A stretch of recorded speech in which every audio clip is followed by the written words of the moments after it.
Chapter 49. Meeting of Yagnavalkya and Vishwamitra.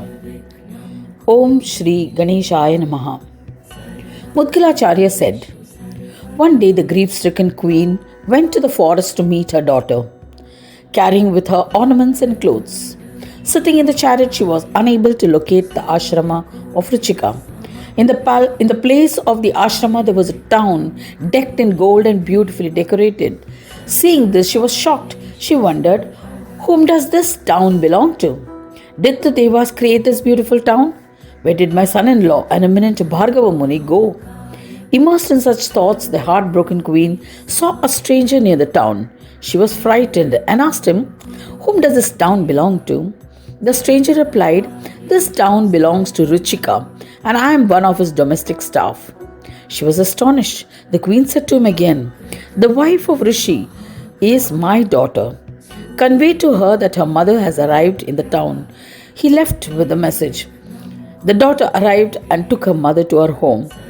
Seeing the grandeur of a son-in-law, the queen was perplexed. She advised her daughter to beget a son. She said, request the eminent Muni, your husband, for a son, for you and also for me. When his wife requested Ruchika in this manner, he consecrated 2 bowls of sacrificial offering for begetting sons. By performing a yagna, the 2 offerings, the rice cooked in the yagna fire, were different. The consecrated bowl which he had prepared for his wife was for an incomparable, radiant Brahmin, and the other bowl for her mother was to bear a Kshatriya warrior son. Giving them both to his wife, he warned her, O gorgeous one, both these offerings are different. You have to consume this for begetting a son and give the other to your mother. You shall both conceive a son. Having said that, Muni Ruchika went to bathe in the holy waters for performing the noon rituals. The daughter gave the bowl to her mother. Her mother said, O daughter, I shall partake of your offering bowl and I shall give you mine.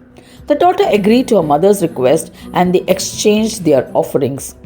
After partaking the Yagna Prasada, the queen returned to her own kingdom. With the passage of time, both mother and daughter became pregnant. Ruchika noticed luminosity on his wife's face was ferocious and asked his wife, you appear to have the luster of a Kshatriya. Frightened, she recounted truthfully the episode about the exchange of offerings. The Muni was astonished. He said to his wife, your brother will definitely become an ascetic, but your son will be a great archer and a ferocious warrior, undoubtedly. His wife requested, I would prefer a son with the virtues of a Brahmin. If this does not happen, I shall definitely commit suicide. Ruchika told his wife, your grandson will be what you desire.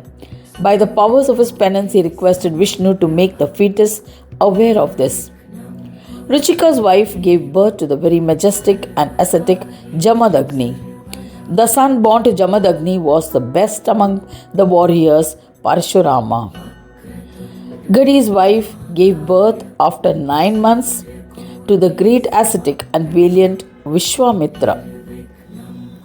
When Vishwamitra came of age, king handed the reins of his kingdom to him and retired to the forest for penance. Thereafter, the gallant Vishwamitra ruled the kingdom. Once he went to the forest for hunting. He hunted several animals. Tormented by hunger and thirst, Vishwamitra wandered in the forest and arrived at the pleasant ashrama of Vasishta. Entering the ashrama, he humbly bowed to Vasishta. Sage Vasishta offered meals to him and fed his whole army. There was a holy cow capable of yielding all desires, Kamadhenu, in his ashrama. She was endowed with. After the meals, Vishwamitra requested Vasishta to give Nandini, the celestial cow, daughter of Kamadhenu, to him. But Mahamuni Vasishta refused. The wicked king Vishwamitra commanded that she should be forcibly captured and taken away. Kamadhenu, through her own prowess, drove them away. Then Vishwamitra himself tried to capture Kamadhenu. Some adamantly whipped her. At that time, Kamadhenu created her own large army. A fierce battle ensued between the army of Vishwamitra and the army of Kamadhenu. Vishwamitra's army was destroyed in an instant. He returned to his palace heartbroken. After handing over the administration of his kingdom to his ministers, he went into a dense forest to observe penance to please the magnanimous Shankara. After 100 years, Shankara was pleased. Shankara enabled Vishwamitra with a complete knowledge of celestial weaponry. He returned to his kingdom.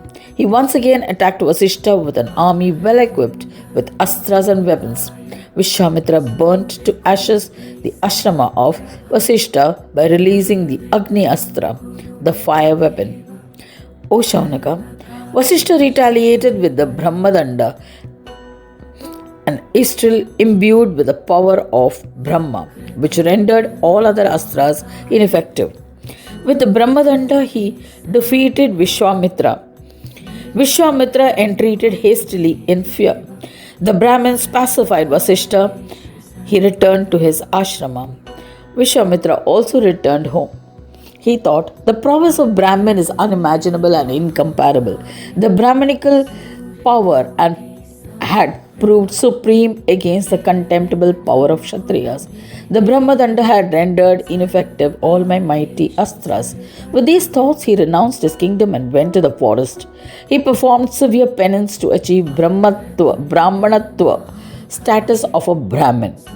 He observed a fast and chanted the Gayatri mantra. He performed numerous Purusharchanas. One Purashcharana is the resolve to chant a mantra for a predetermined number of times, example 24 lakh times, and chanted the Gayatri mantra. The effulgence of the Rajarishi spread up to the Swarga. He performed penance for 10,000 years. Brahma manifested and said, O intellectual ascetic, ask for a boon. Vishwamitra asked, O Lord, please grant me Brahmanatva. My salutations to you. Brahma replied, your penance is inadequate. Brahmadeva mentioned 10 lakh times thereafter and was willing to grant any other boon, but the wise ascetic was unwilling to accept. Brahma Rishi, a compound word formed of Brahma, the divine, and Rishi, the sage, is a member of the highest class of Rishis, especially those credited with the composition of the hymns collected in the Rig Veda. A Brahma Rishi is a sage who has understood the meaning of Brahma and has attained the highest divine knowledge, Brahmagnana. A Raja Rishi is a king who turned into a royal sage. A Raja Rishi will not have to forsake the kingship to become Rishi. In the case of Vishwamitra, who later advanced to become a Brahma Rishi, while ruling the kingdom, he had reached a state of a Rishi and had attained self-realization. Raja Rishi carry out the Kshatriya duties and remain at par with most Rishis.